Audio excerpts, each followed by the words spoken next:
Hey, everyone. Welcome to the VOBOSS podcast. I'm your host, Ann Ganguza, and today I am so excited and happy to be here with a very special guest, voice actor and owner, president, and very boss CEO of the Mid-Atlantic VoiceOver Conference, Val Kelly. Woohoo! Hey. Hi, Val. It's so wonderful to have you here today. Oh, thanks so much for having me on your show. I really appreciate it.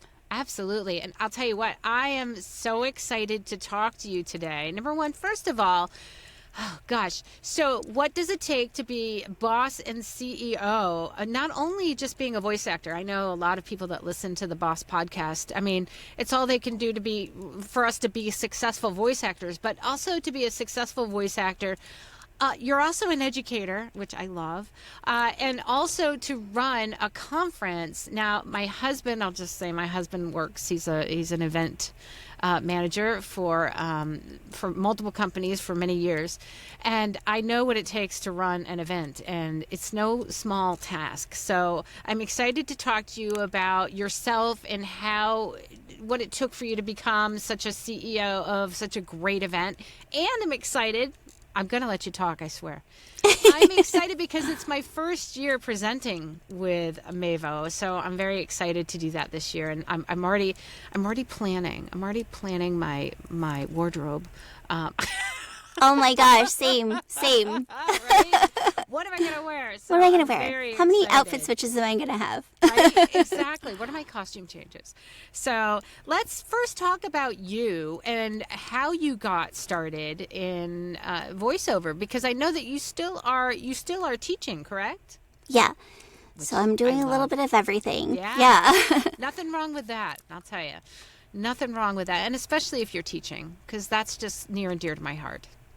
Yeah, absolutely. So I got started in voiceover in about 1999 was when I first kind of stuck my foot in it a little bit, and I didn't really know what I was doing, of course, because back then there were only a handful of people that were really booking booking work.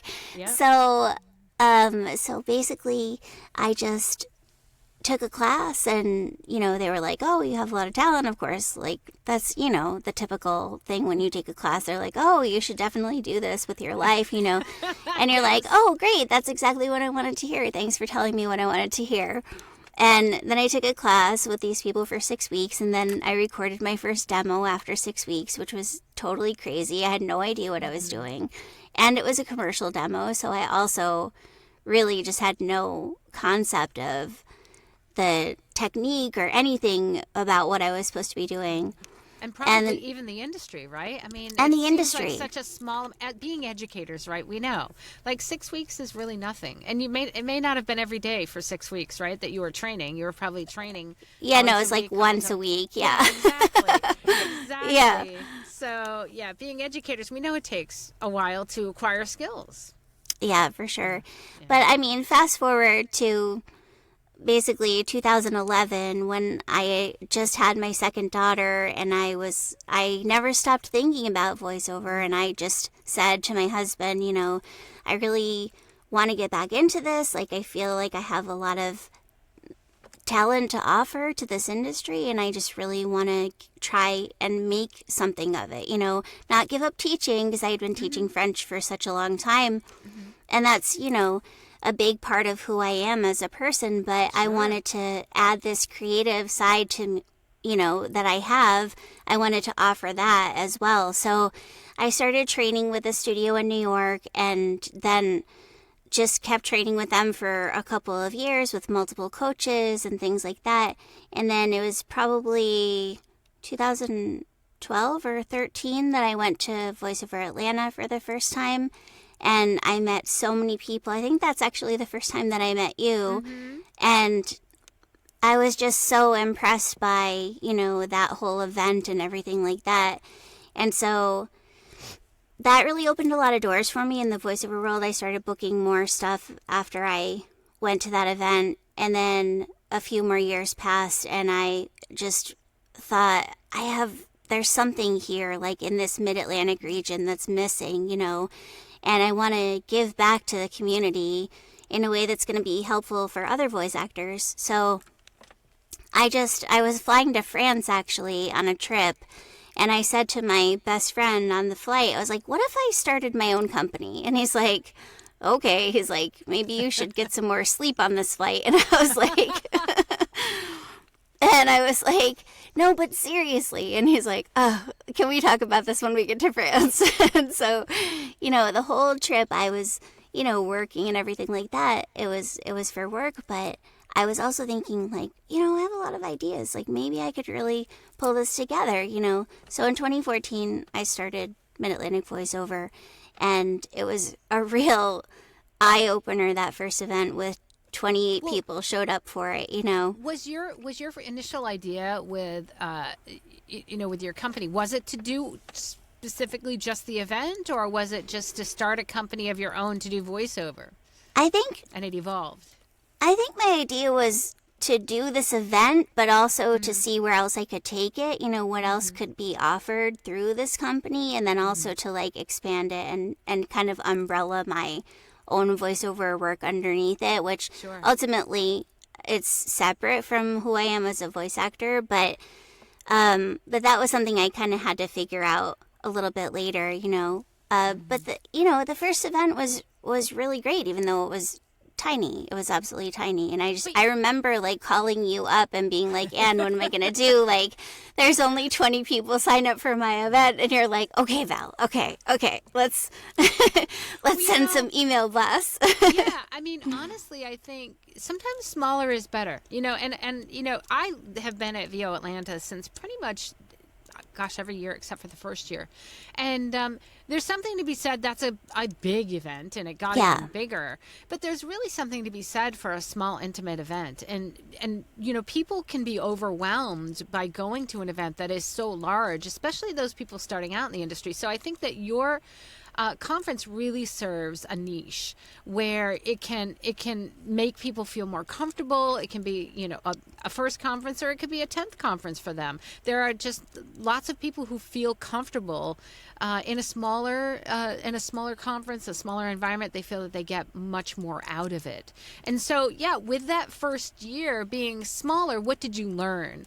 And especially, I guess my question would be is, and having organized my own smaller events, not huge events, and also having a husband who works in the event industry, I know how much work it takes to put on a good, especially when you want it to be a great conference and you want people to get something out of it. It's a lot of work behind the scenes that a lot of people don't see. What they see is a ticket price, and they say, oh, well, you must be making, all they do is multiply that ticket price by, the amount of attendees. And they say, well, you're making a ton of money. I mean, I don't understand. Why is it so expensive?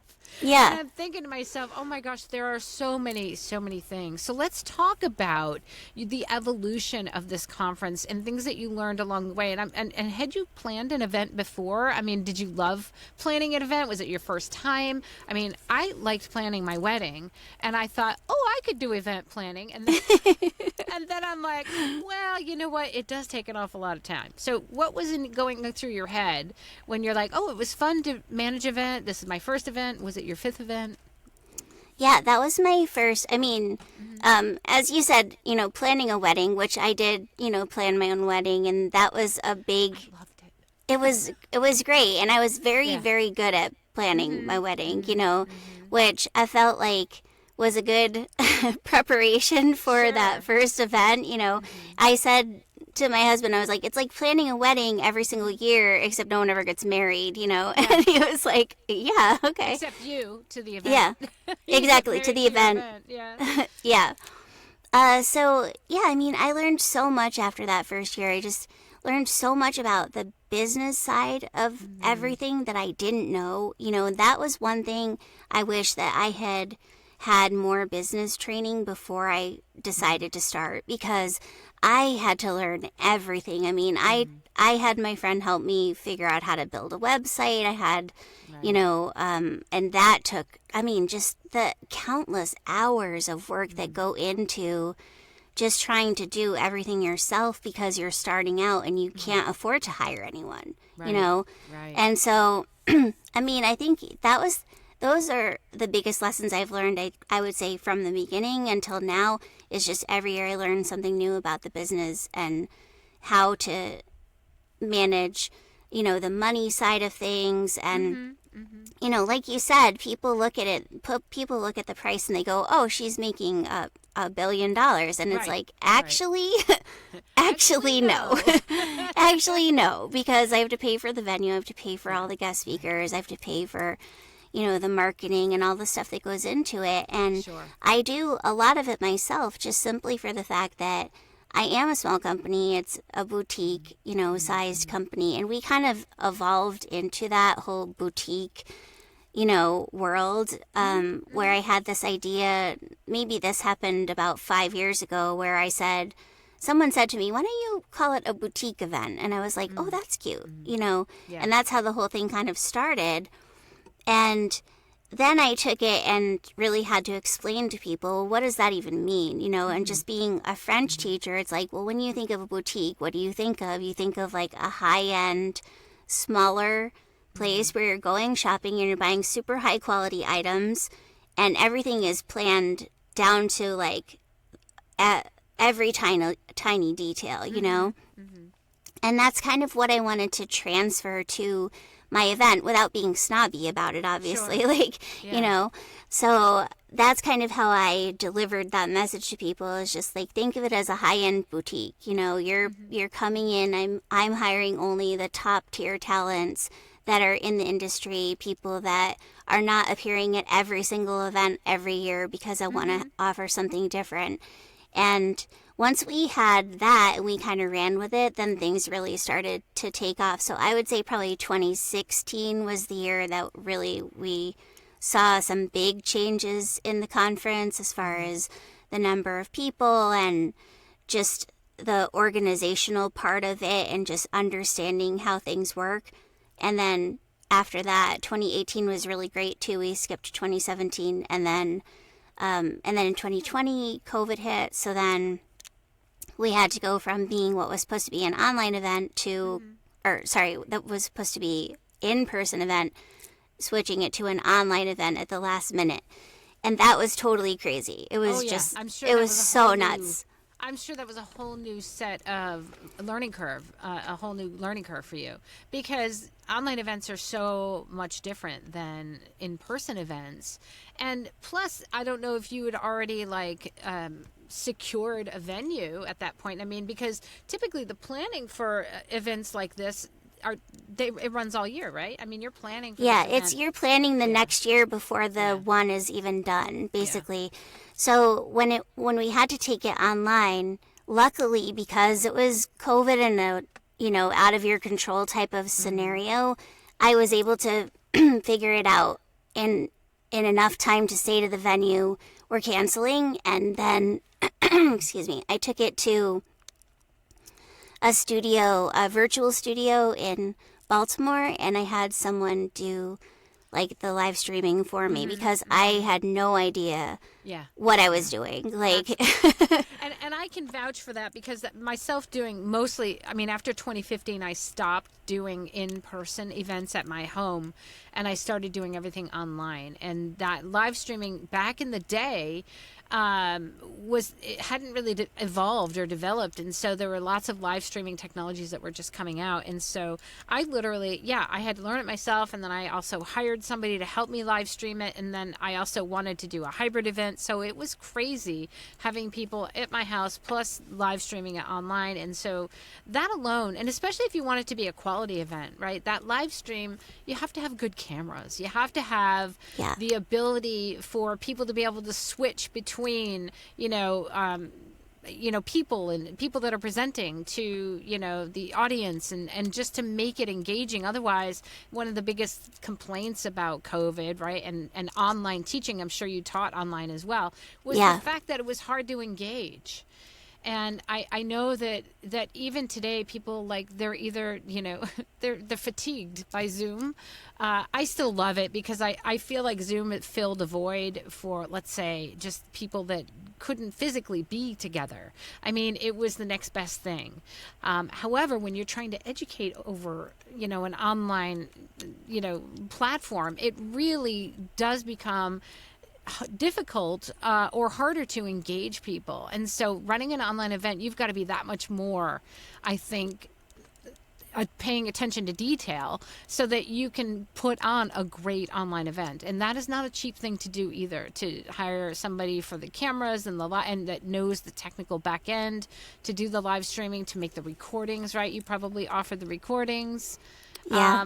To be available for people who couldn't attend every session, and all that back end work on the website is crazy. It's crazy. It was nuts. I have a lot of respect for the fact that you were able to turn that around. And so what year is it this year for MAVO? How many years has it been that you've been running? So we've been in business since 2014. So this is 10 years in business, and it's actually our 9th conference this year. Wow. So yeah. So there's a lot to be said for that as well, for the longevity of it. I mean, the fact that, you didn't give up after the first year and you weren't frustrated, right? Because it's tough. I mean, and you learn as you go. So you must have a passion for this conference and a passion for putting together something educationally resourceful for the community, which I as a teacher with a teacher heart, I can totally appreciate and respect that, because it's one of the reasons why I started the VOBOSS podcast. It's one of the reasons why I did the VO Peeps networking groups, because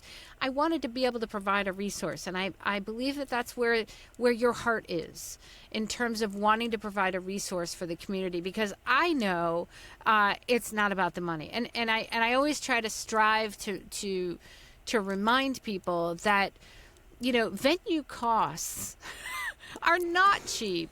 It's insane. I mean, my gosh, especially when you're talking about wanting to host, someplace decent, rentals of ballrooms and just sites are so expensive. It's along the lines of tens of thousands of dollars, I would imagine, to do that. And especially when you're doing it over multiple days. And then, you're trying to provide, reasonably priced rooms, for people. And especially when you're keeping it on a smaller scale, it must be harder to find a venue that wants to work on a smaller scale with you. Is that correct? I think it's or they not get so more much. expensive. Yeah, it's not so much the venue that is not willing to work with you on a smaller scale. It's just the difficult balance, I think, is if you're saying, okay, we're only going to have, 120 to 150 people, well, the venue isn't going to lower its price because of how many people you have, because they don't actually care how many people you have. What you end up paying for is the meals that you provide. So that's where the big and the expense rooms too, right? And the big expense comes in with any type of food that you offer. And so it's because it's based on how many people. And so it's really a difficult challenge of saying, like, okay, if we're going to keep it this small, then we actually have to raise the price so that I can cover all of my costs. And at first people were like, whoa, what the heck?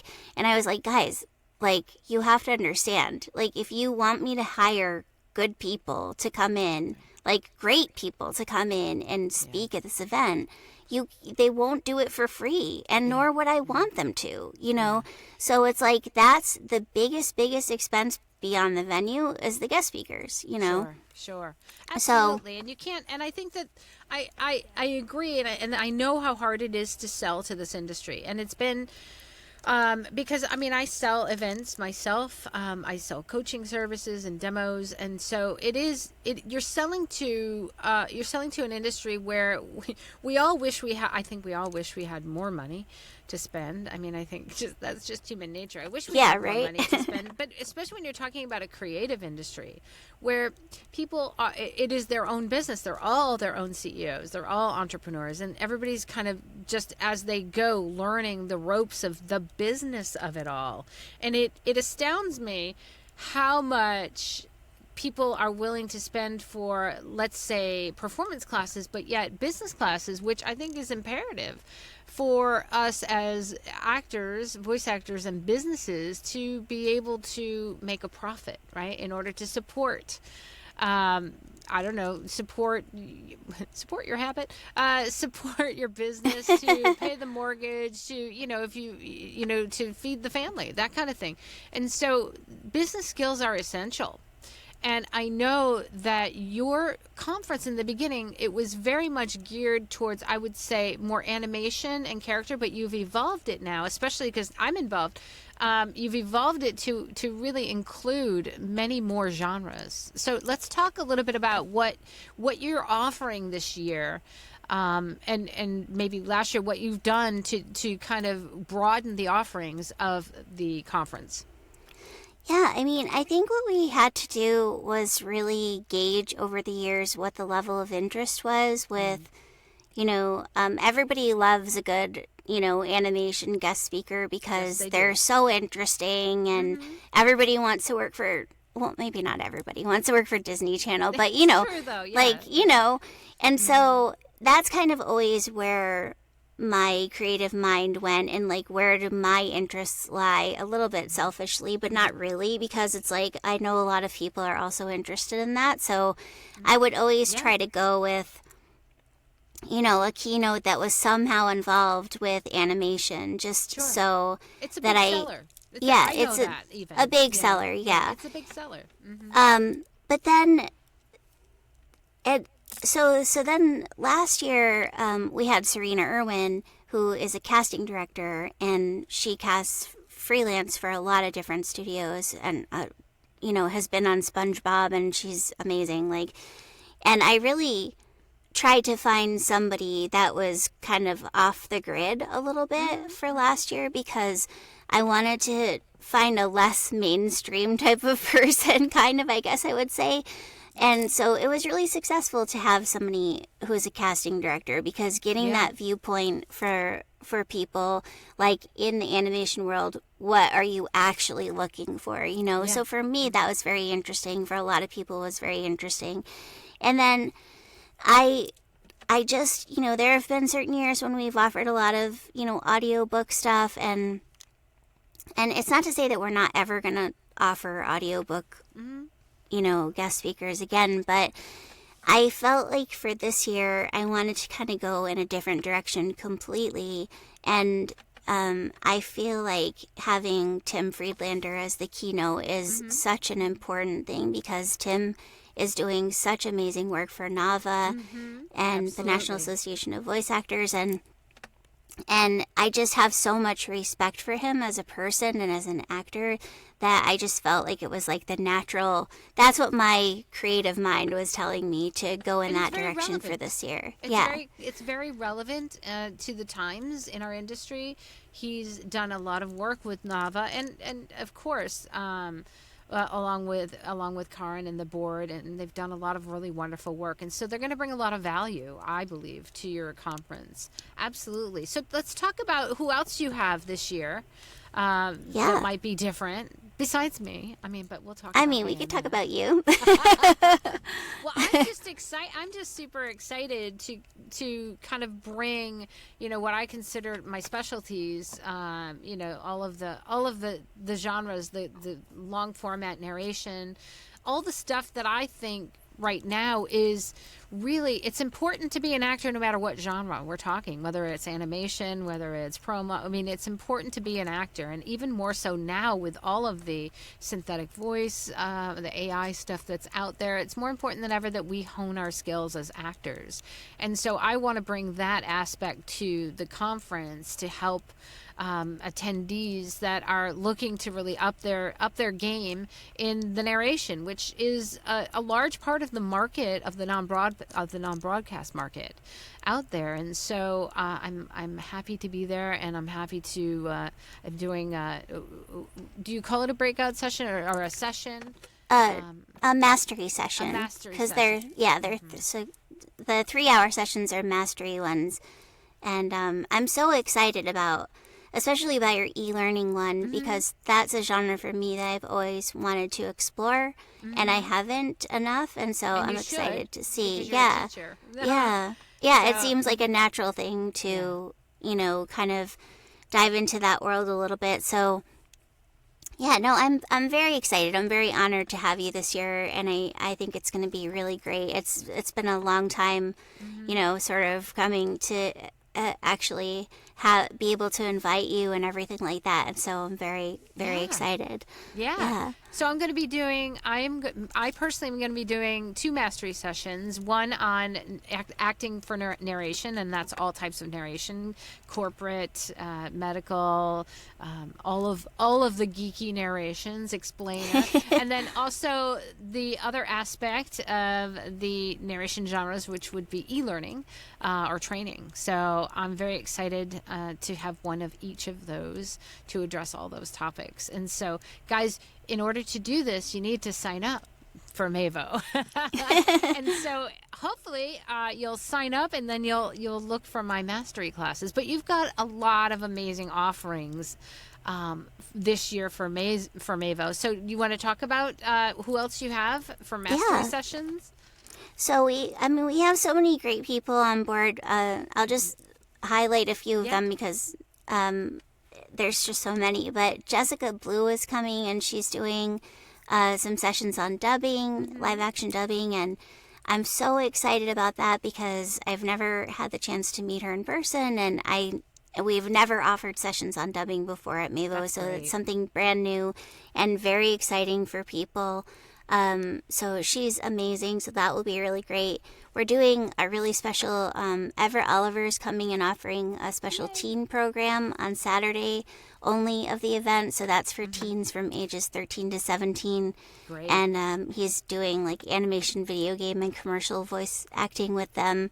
So it'll be a great opportunity for kids to experience working with Everett, which is fun. Amazing and so much fun. Yeah. We have also Luann Regis is coming, and she's she's a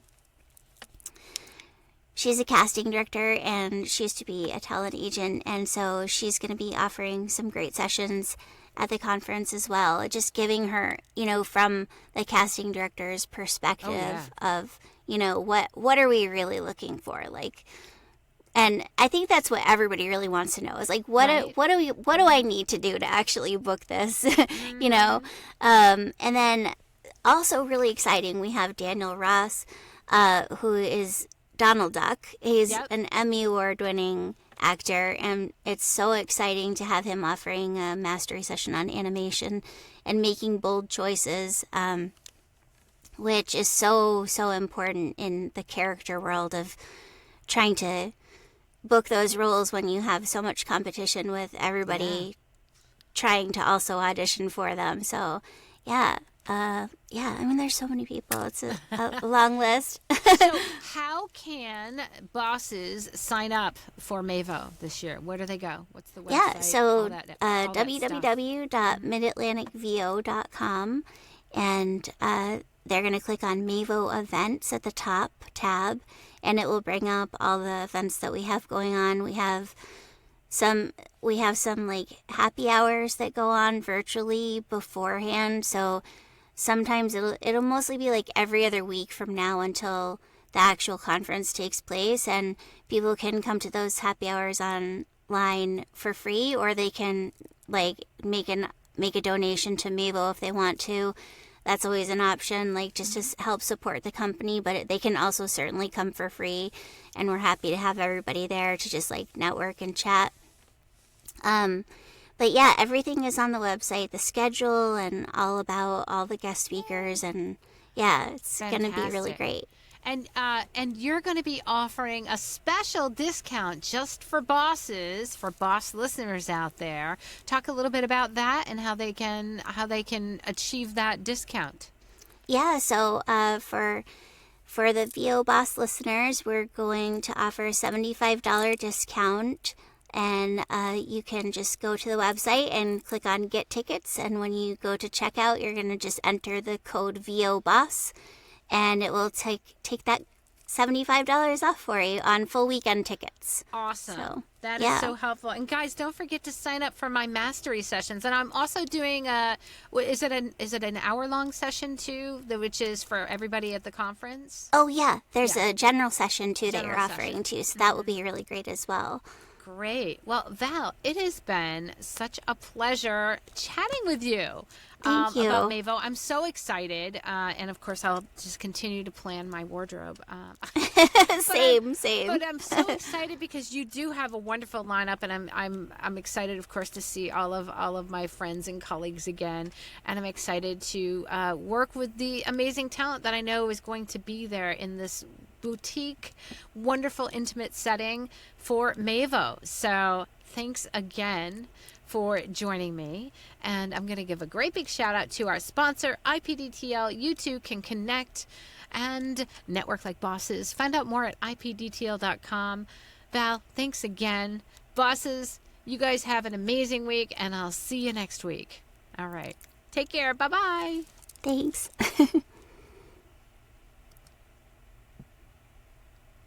And why is it taking 500 years?